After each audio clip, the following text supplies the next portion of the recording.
Hi, everyone, and welcome to this episode of Crowded Beaker Solves. In this episode, we're going to be doing another unit conversion, only this time there's actually going to be two units that need to be converted, not just one unit.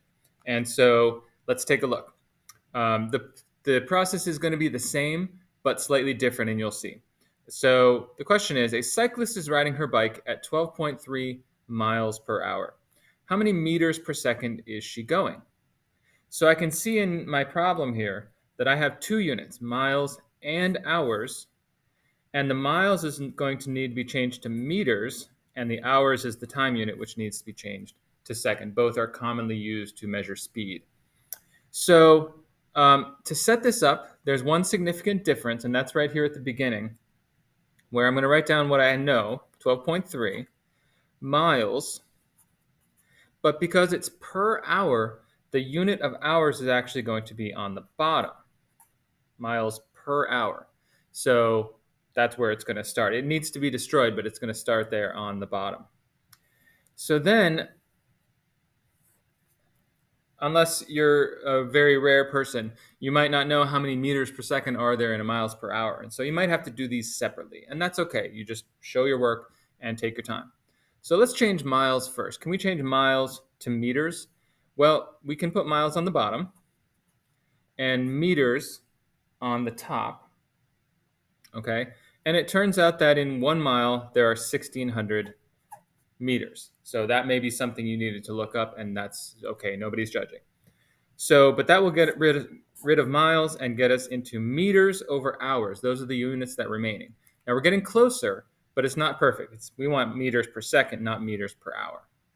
So let's do a second unit conversion. We're just going to string it along. Now hours, because it was on the bottom, needs to go on the top in the conversion factor so that the hours, because it appears on top and bottom, will go away, regardless of how far left and right they are. If they're on top and bottom, get rid of them. And I think I can get from hours to seconds pretty easily. You could do this in a couple of ways with us two conversion factors, 60 minutes per hour and then 60 seconds per minute. Or you could say that 1 hour is 3,600 seconds, which kind of combines those two.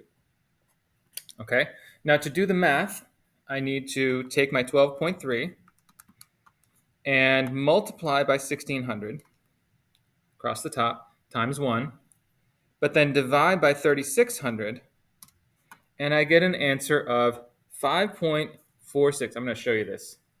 My calculator gave me a whole bunch of digits.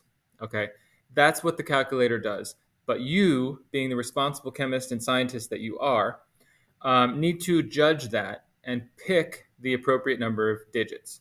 So I started with 12.3. That's 3 digits. This is an exact number, and this is our exact numbers. And so my answer should only have the first 3 digits in it that I can report. The rest of these, I don't know them, so I'm not going to report them. So I should put 5.4 and the 6. Now there's a 6 behind the 6, so I'm going to round it to 5.47, and that's going to be in meters per second. And that will fix the 5. We'll put a box and a heart next to it, and that is our unit conversion involving 2 units. So I have another one here for you to solve.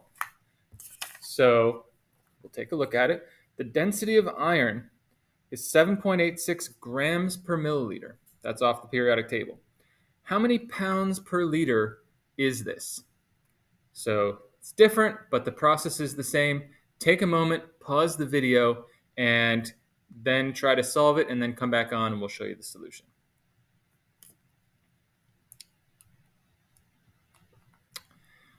Okay, so if you were able to do it and come up with a value of 17.3 pounds per liter, that's how much a liter of iron would actually weigh, 17.3 pounds.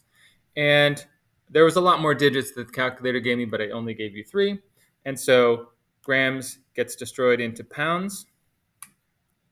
There we go. Milliliters gets destroyed into liters, and I'm left with pounds per liter, and that is my final answer. So there you have it, a unit conversion involving 2 units, one on top of the other. Hope that was helpful and hope you enjoyed it. If you have any suggestions as to problems you would like me to solve, feel free to send me those in the information below. And otherwise, have a great day and happy solving.